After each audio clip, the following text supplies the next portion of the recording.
Everyone, कैसे हो friends. आशा करते हैं कि आप लोग अच्छे होंगे। तो CBT 1 का एग्जाम आपने दे दिया होगा और आपके CBT 1 में अच्छे नंबर आ रहे होंगे या कम नंबर आ रहे होंगे, लेकिन जितना मैंने कट ऑफ आपको बताई है, अगर उतने नंबर आ रहे हैं तो आप निश्चिंत होकर आप अपनी CBT 2 की तैयारी में जुट जाइएगा। और किसी के भी कुछ कहने का कोई मतलब नहीं है। अगर कोई आपको बोलता है कि तुम्हारा नंबर कम है, नहीं हो पाएगा, तो उससे भी सुनने की जरूरत नहीं। जितनी मैंने आपको कट ऑफ बताई है, आप उतने कट ऑफ पे निश्चिंत रहिएगा। किसी के मतलब कहने पे मत जाइएगा, वरना होगा क्या कि आप लोग इस समय नहीं देखेंगे। और मात्र आपको 90 दिन मिलने वाला है, ठीक है। 90 दिन मिलेगा और 90 दिन में आप लोग अपना अगर 10 दिन भी खराब कर ले रहे हो तो सोच जाओ उतने पीछे होते जाओगे। तो सोचने की जरूरत नहीं है। जितनी मैंने आपको कटाफ बताई है, अगर उतनी कटाफ में भी आपके नंबर आ रहे हैं तो निश्चिंत होकर अपनी CBT 2 की तैयारी शुरू कर दीजिएगा। कोई भी लापरवाही मत करिएगा।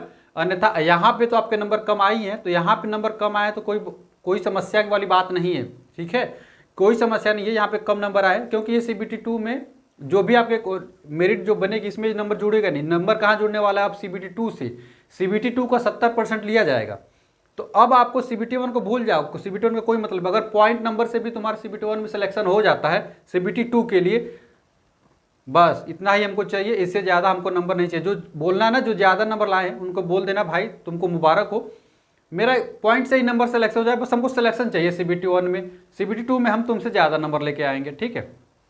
तो उससे जानते हैं वो सारी चीज़ें छोड़िए, वो सारी चीज़ें आपको CBT 2 पे फोकस करना है। अब मैंने सारी चीज़ें बता दी। डिस्क्रिप्शन में कट ऑफ वाली लिंक डाल दूंगा, आप वहाँ जाकर देख लीजिएगा, उसमें भी आप नंबर आता है। तो निश्चिंत रहिए अपनी तैयारी के लिए। देखिए, अब CBT 2 में थोड़ा सिलेबस देखते हैं, रणनीति करेंगे कैसे कैसे आपको पढ़ाई करना है, वो सारी चीज़ें हम लोग देखने वाले हैं। तो सबसे पहले हम लोग देखेंगे कि मैथ। देखिए, पहले क्या नियम था, पहले CBT 2 में पार्ट ए और पार्ट बी होता था, ठीक है। तो पार्ट ए में ऐसा आता था और पार्ट बी में आपका क्या आता था? ट्रेड आता था। पार्ट बी में क्या आता था? ट्रेड आता था, ठीक है। ट्रेड में 75 क्वेश्चन आते थे, आपको 60 मिनट मिलते थे। और एक ये भी जैसे आपका CBT 1 था, वैसे ही CBT 1 ये भी क्वालिफाइंग एग्जाम है, लेकिन ये उस टाइप का नहीं है आप जैसे CBT 1 की तरह कि आपको कंपटीशन करना है। यहाँ पे बस आप परसेंटेज में ला देंगे तो आप निश्चिंत होकर आप अपनी तैयारी को करिए। कोई भी दिक्कत नहीं, केवल क्वालिफाइंग एग्जाम है, यहाँ पे कोई बड़ी वो आपके लिए इंपॉर्टेंट तो नहीं है। केवल आप क्वालिफाई कर जाते हैं, बस इतना ही चाहिए। उसके बाद से यहाँ पे हम लोग देखने वाले हैं हमारा इंपॉर्टेंट फोकस कहाँ रहा है। ये तो ट्रेड है, आप ट्रेड में पास ही कर जाओगे यार, इतना पढ़ाई कर लिए होगी कि ट्रेड में तुमको कोई समस्या होने वाली नहीं है। तो ट्रेड में तुम पास कर जाओगे। 60 मिनट के हमको लगा, हम लोग तो आधे घंटे के अंदर ही अपना कर लिए थे, ठीक है। 48-49 क्वेश्चन ला दिए थे, उससे ज़्यादा हम लोग अटैम्प्ट ही नहीं किए थे, क्या ही मतलब है, क्वालिफाई एग्जाम था। अब हमारा मेन फोकस यहाँ है कि 70% इधर से बनने वाले हैं। तो हम लोगों के टाइम में क्या था कि मैथ में 25 क्वेश्चन आए थे, रीजनिंग में 25 आए थे, बेसिक साइंस में 40 आए थे और जीके भी 10 क्वेश्चन आ गया था।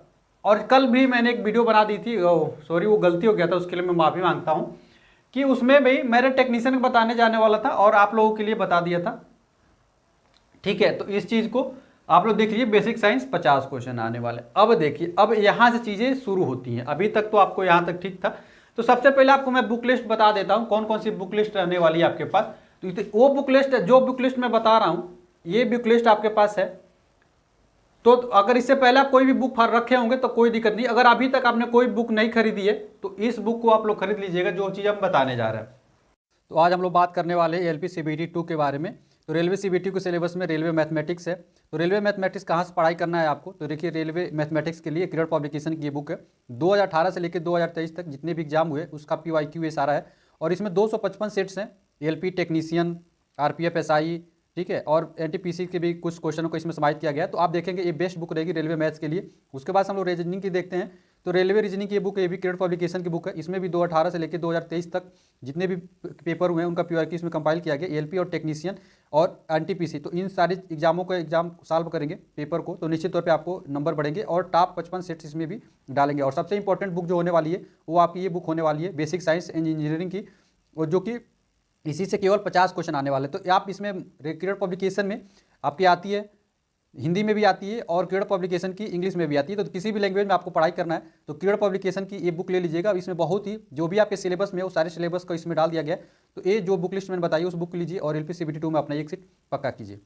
देख लिया होगा। मैथ के लिए आप चाहें तो बुक ले सकते हैं, रीजनिंग के लिए तो बुक होगी, लेकिन बेसिक साइंस की आप अच्छे से बुक खरीद लीजिएगा। जो बताया हूं बेसिक साइंस में 50 क्वेश्चन आएंगे, ठीक है। तो 50 क्वेश्चन बहुत इंपॉर्टेंट रोल प्लेंगे। देखिए ये मैथ और रीजनिंग तो आपको कंपटीशन में बनाए रहेंगे, बेसिक साइंस आपका सिलेक्शन दिलाने वाला है। तो सिलेक्शन वाला पोर्शन बेसिक साइंस होने वाला है। मैथ और रीजनिंग देखो सब करेंगे, ठीक है। जितने भी रेलवे की तैयारी करते हैं वो मैथ और रीजनिंग तुम्हारे बराबर ही करेंगे, हो सकता है तुमसे 1 या 2 कम करेंगे, लेकिन जो सिलेक्शन होगा वो basic science and engineering drawing, ठीक है, basic science and engineering drawing.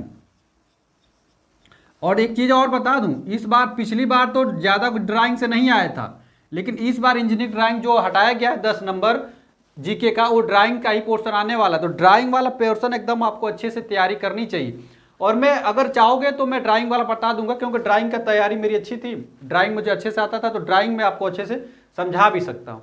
तो आप कमेंट करके बोल देना, अगर आपको समझ में नहीं आती है कहीं से तो आप मुझे कमेंट करके बता दोगे। तो ज़्यादा कमेंट आ जाएगा तो निश्चित तौर पे मैं ड्राइंग आपको अच्छे से समझा दूंगा, ड्राइंग में आपको नंबर अच्छे से आ जाएंगे, ठीक है। तो ये आपका पूरा सिलेबस रहेगा, 90 मिनट आपको टाइम मिलेगा, 90 मिनट में आपको 100 क्वेश्चन करना रहेगा, ठीक है। सबसे important role basic science and engineering drawing का होने वाला है, और यही आपका सिलेक्शन को निश्चित करने वाले हैं, ठीक। चलिए मैथ में तो वही टॉपिक है जो CBT 1 में था, ठीक है, कोई ज़्यादा चेंजेज नहीं है। रीजनिंग में भी वही टॉपिक है, लेकिन आपने CBT 1 से जो आपने मैथ देखा होगा, CBT 1 में मात्र 3 या 4 क्वेश्चन ऐसे आते थे जो कि आपके हार्ड होने मतलब टफ आते थे मैथ में, लेकिन ऐसा नहीं होगा। अब CBT 2 में आपका लेवल बढ़ाया जाएगा, और लेवल कितना बढ़ेगा वो टेक्नीशियन में तक आपको मौका मिल जाएगा टेक्नीशियन का पेपर देखने का, क्योंकि जो टेक्नीशियन में मैथ का लेवल रहेगा वही आपका CBT 2 में लेवल रहने वाला है। तो ये बहुत अपॉर्चुनिटी अच्छी है कि अगर आप टेक्नीशियन में जा रहे देने के लिए तो बहुत अच्छा इस मौका है आप लोगों के पास। तो टेक्नीशियन में देख लीजिएगा कि लेवल कितना आता है, उसी से आपको फायदा होगा कि आपको मैथ की तैयारी कितनी करनी है और रीजनिंग की तैयारी कितनी करनी है। आप लोग, मैं आशा करता हूं कि जितने लोग मुझे देख रहे होंगे, आप लोग टेक्नीशियन 3rd में सब लोग पेपर देने जाओगे, चाहे PCM का टेक्नीशियन जाओ या ITI ट्रेड से जाओ, किसी भी ट्रेड से जाओगे, मौका आपके पास बेहतरीन है। तो आप लोग जहाँ मैथ का लेवल और रीजनिंग का लेवल देख लीजिएगा कि मैथ और रीजनिंग का लेवल क्या है। सिलेबस सेम है, अभी CBT 1 में भी तैयारी करें, टेक्नीशियन भी फॉर्म डाले होंगे, तो सिलेबस आपने अच्छे से मैथ और रीजनिंग कंप्लीट किया। सबसे समस्या बेसिक साइंस इंजीनियरिंग ड्राइंग की है, ये आपको कैसे कंप्लीट करना है, और basic science and engineering drawing डालने का मतलब क्या था, इस चीज को देखेंगे। ट्रेड वाला तो आप लोग पर्सन पढ़ लीजिएगा, जो भी आपके ट्रेड रहे होंगे, ट्रेड आप पार्ट भी आप लोग अच्छे से तैयारी कर लीजिएगा। ट्रेड के चक्कर में ज्यादा परेशान नहीं होगा, क्योंकि ट्रेड केवल क्वालिफाइंग एग्जाम होता है, ठीक है। केवल ट्रेड क्या होता है, क्वालिफाइंग होता है, तो आप लोग क्वालिफाई तो आसानी से कर ही जाओगे, इसमें कोई बहुत बड़ी बात नहीं है। मैथ आप लोग तैयारी कर रहे होगे जो CBT 1 में था। रीजनिंग पजल तो फंसे होगे तो पजल तैयार करना, सेटिंग अरेंजमेंट अच्छे से आप तैयार करके जाना, अब गलती नहीं होनी चाहिए, क्योंकि वहाँ से 70% स्कोर आपके यहाँ से जुड़ जाएंगे, 70% यहाँ से लिया जाएगा, और एप्टीट्यूड टेस्ट जो साइको होता है वहाँ से 30% लिया जाता है। तो हालांकि 30% लिया जाता है तो वहाँ पे कम ही नंबर का होता भी है, तो कम ही स्कोर आते भी है, वहाँ पे सबसे ज़्यादा यहीं से सिलेक्शन होता है, ठीक। तो मैथ रीजनिंग आप आशा करते हैं कंप्लीट कर लेंगे, आपके पास बुक भी होगा, आपके पास बेस्ट टीचर भी होंगे। साइंस के लिए बेसिक साइंस इंजीनियरिंग ड्राइंग के बारे में मैं बात करता हूँ अच्छे से, जो 50 नंबर का आने वाला। तो देखिए सबसे पहले बात, सबसे जो इम्पोर्टेंट बात होने वाली है कि आपके पास टोटल 90 दिन है, ठीक है। मान लेते हैं 90 दिन है, 90 दिन है ही, इससे कम तो नहीं मिलेगा। हम लोगों को भी, हमको तो लग रहा है हम लोग को 120 दिन मिल गया था लगभग, ठीक है। 90 दिन है, ठीक है। तो 90 दिन में आपको क्या क्या पढ़ना है, कैसे कैसे पढ़ना है, वो सारी चीज़ें बेसिक साइंस की कैसे कैसे कंप्लीट करनी है। तो सबसे पहले बात, बुक को तो मैंने बता दिया बुक कौन सी लेनी है। उसके बाद से पढ़ाई करने के लिए आपको SK झा से फॉलो कर लीजिएगा। बेसिक साइंस के लिए SK झा से पढ़ाते हैं, नीरज सर से पढ़ लीजिएगा, नीरज सर अच्छे पढ़ाते हैं। देखिए पहले CBT 1 से आसान है CBT 2 में, CBT 1 से आसान है CBT 2 का साइंस, क्योंकि वहाँ पे फिजिक्स भी पढ़ना था, केमिस्ट्री भी पढ़ना था और बायोलॉजी भी पढ़नी थी। लेकिन अब यहाँ पे केवल क्या पढ़ना है, फिजिक्स पढ़ना है, और एक्स्ट्रा में केवल एक इंजीनियरिंग ड्राइंग पढ़नी है, जो कि आपके सिलेबस में भी था जब आपने डिग्री लिया होगा।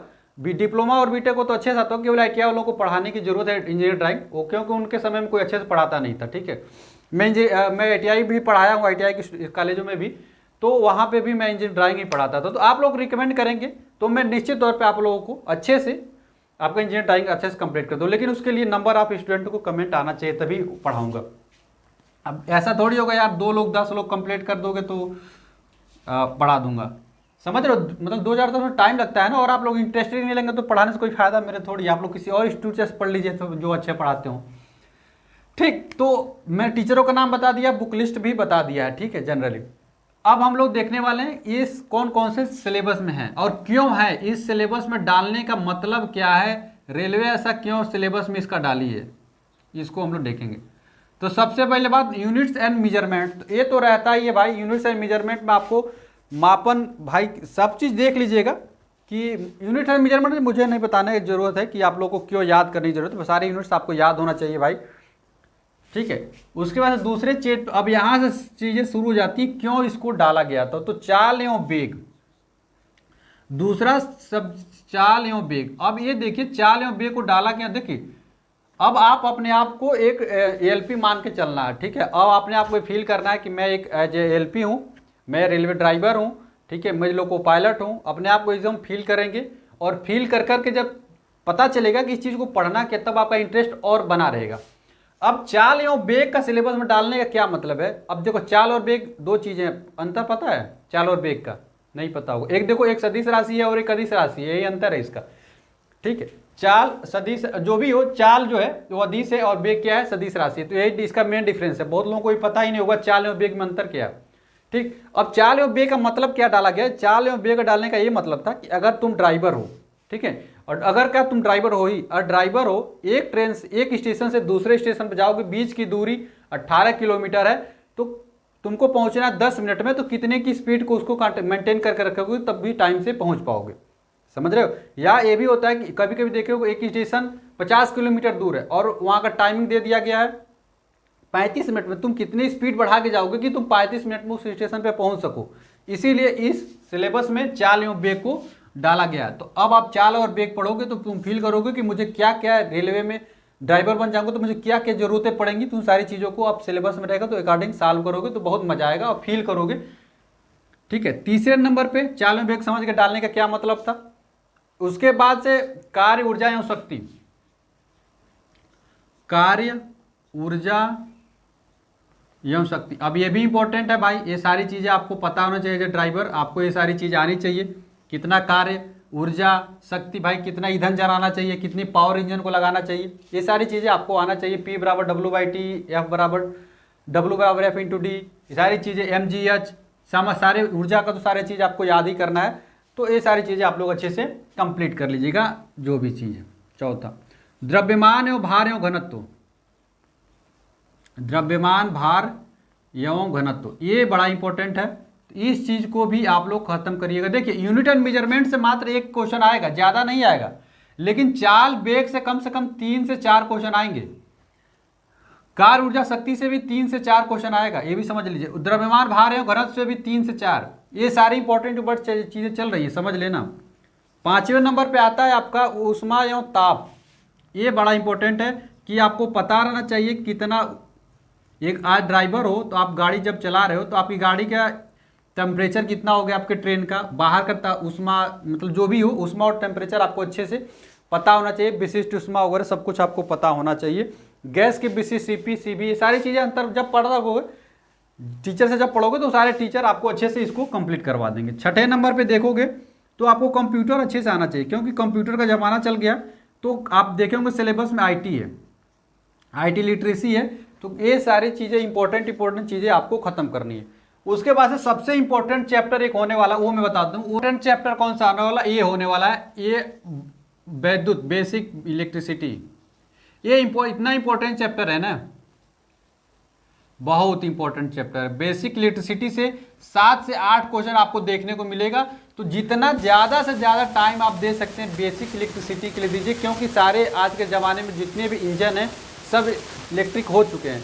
इलेक्ट्रिक के बारे में आप जितना ज़्यादा नॉलेज ले सकते हैं, जितना ज़्यादा आप जान सकते हैं, बेसिक इलेक्ट्रिसिटी में 7 से 8 क्वेश्चन आपको देखने को मिलेंगे। तो मैं तो कहूँगा जब भी आप शुरू करिए तो सबसे पहले इसी को ख़त्म करिए, सबसे ज़्यादा क्वेश्चन इसी से देखने को मिलेंगे बेसिक इलेक्ट्रिसिटी से ही, तो सबसे पहले इसी को आप लोग ख़त्म करिएगा। उसके बाद से पर्यावरण थोड़ा सा पढ़ लीजिएगा, पर्यावरण और थोड़ा सा सेफ्टी से ज़्यादा जाएंगे, सेफ्टी इंपॉर्टेंट नहीं है, जो भी सेफ्टी जो चीज़ें हैं ये सब ज़्यादा इंपॉर्टेंट नहीं है, लेकिन बेसिक इलेक्ट्रिसिटी सबसे ज़्यादा इंपॉर्टेंट है। तो सबसे पहले आप बेसिक इलेक्ट्रिसिटी को ख़त्म करिएगा, फिर ऊष्मा तापमान को, एक चीज़ और मैं छोड़ रहा था 11 नंबर उत्तोलक, उत्तोलक भी पढ़ लीजिएगा। ये सारी चीज़ें आपको पता चल ही गया होगा कि ये सारी चीज़ें सिलेबस में रखने का क्या मतलब, उत्तोलक सरल लोलक का क्या, सिंपल मशीन का मतलब तो जानते ही होंगे, ये सारी चीज़ें आपको पता होना चाहिए। तो सरल लोलक भी सिलेबस में है। तो ये सारे टॉपिक रख के आप लोग अच्छे से कंप्लीट करेंगे तो निश्चित तौर पे आपको बहुत सारे बेनिफिट होने वाले हैं। ठीक है, अब सबसे इंपॉर्टेंट ये सारी चीज़ें तो आप कंप्लीट कर ही लेंगे। अब इंजीनियरिंग ड्राइंग, अब देखो जो ये रहा ना, यहाँ तक जो था बेसिक जो साइंस में बता दिया, इससे 40 क्वेश्चन आपके आएंगे। ठीक है, 40 क्वेश्चन के आसपास बेसिक साइंस आएंगे। अब आएगा इंजीनियरिंग ड्राइंग।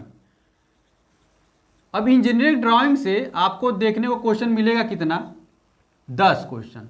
तो आपको 10 क्वेश्चन आपको अच्छे से कंप्लीट होना चाहिए। तो इसको सबसे पहले किसको पहले खत्म करना है, तो इंजीनियरिंग ड्राइंग सबसे पहले आपको पहला ही चैप्टर जो इंट्रोडक्शन है, परिचय, इसको आप लोग खत्म कर दीजिए। इस पे परिचय में होगा क्या कि जितने इंजीनियरिंग ड्राइंग में आपको लगते होंगे उपकरण, उन सारे उपकरणों को आपको देखना रहेगा, उसका क्या काम होता है, वो सब चीज़ें जानना रहेगा। और जनरली आप लोग जानते भी होंगे, लेकिन फिर भी एक बार रिवीजन कर लीजिएगा। दूसरे नंबर पे आपको ज्यामिति चित्र पढ़ाई करना, इसके बाद डायरेक्ट ज्यामिति चित्र पे जाइएगा। अब इसका ये बताने का मतलब क्या है कि आपका इंटरेस्ट बना रहेगा ज्यामिति चित्र। इसमें होगा क्या कि आपका मन जो लगा रहेगा कि आपको क्यों पढ़ना है, जैसे चतुर्भुज आएगा, त्रिभुज आएगा, तो ये सब चीज़ आप पहले से पढ़े होगे, तो इसको आप लोग खत्म कर लेना। सबसे पहले इसको, फिर इसको, उसके बाद से लाइंस को खत्म करना है। ठीक है, उसके बाद से रेखा भी सिंपल है, मैं पढ़ाऊंगा इस सारी चीज़ों को, आप लोग कमेंट कर देंगे तो बिल्कुल मैं खत्म कर दूंगा, बहुत अच्छे से रेखाएं मुझे पता है, तो रेखाएं खत्म करें। उसके बाद से ड्राइंग शीट का आकार, ये थोड़ा सा याद कर लीजिए, आता है ड्राइंग शीट का आकार। ड्राइंग शीट का आकार भी खत्म करना, आपको पता होना कि कब कितना मोड़ते हैं तो कितना बन जाता है, 2 बार मोड़ेंगे 3 बार मोड़ेंगे तो कितना आकार बन जाता है, इस चीज़ को खत्म कर दीजिएगा। और सबसे लास्ट में आपको पढ़ना है कौन सा, 5वां प्रोजेक्शन, मतलब कि उसका प्रक्षेप और दूरी, प्रक्षेप, ये थोड़ा सा टफ है, इसको आप लोग को समझने में थोड़ा टाइम बिल्कुल लगेगा, लेकिन समझ लेंगे एक बार।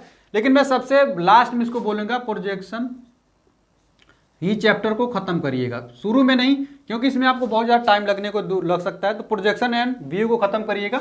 और सबसे लास्ट जो चैप्टर रहेगा, इसमें भी आप लोग प्रतीक जो भी होगा, तो इसको प्रतीक तो देख के याद करने वाली चीज़ है, तो इसको पढ़ने की कोई ज़रूरत नहीं है। तो इस टाइप में आप इंजीनियरिंग ड्राइंग को खत्म करेंगे, और जितना बताया था उस टाइप में आप रीजनिंग, आपने मैथ भी खत्म करेंगे, रीजनिंग भी खत्म करेंगे, और बेसिक साइंस बड़ा इंपॉर्टेंट चीज़ है। तो बेसिक साइंस को जिससे मैं बता रहा हूँ उस तरीके से उस चैप्टर को पहले खत्म करते जाएंगे, तो लास्ट में ऐसा होगा कि आपका बहुत अच्छी तैयारी हो जाएगी। और CBT 2 में जो 70% आपके CBT 2 में जुड़ेंगे, वो आपके बहुत बेनिफिट काम करने वाले हैं। तो आशा करते हैं कि जो चीज़ मैं बता रहा हूँ आपको बहुत पसंद आती है, और वीडियो को लाइक कर दीजिएगा, अपने चैनल को सब्सक्राइब भी कर दीजिएगा, और अपने दोस्तों में मेरे चैनल के बारे में बताइएगा, उनको भी अच्छा लगेगा। और शेयर जरूर करिए, मेरी वीडियो को शेयर करते रहिए फ्रेंड्स। मिलते हैं अगले वीडियो में फ्रेंड्स, तब तक के लिए फ्रेंड्स जय हिंद।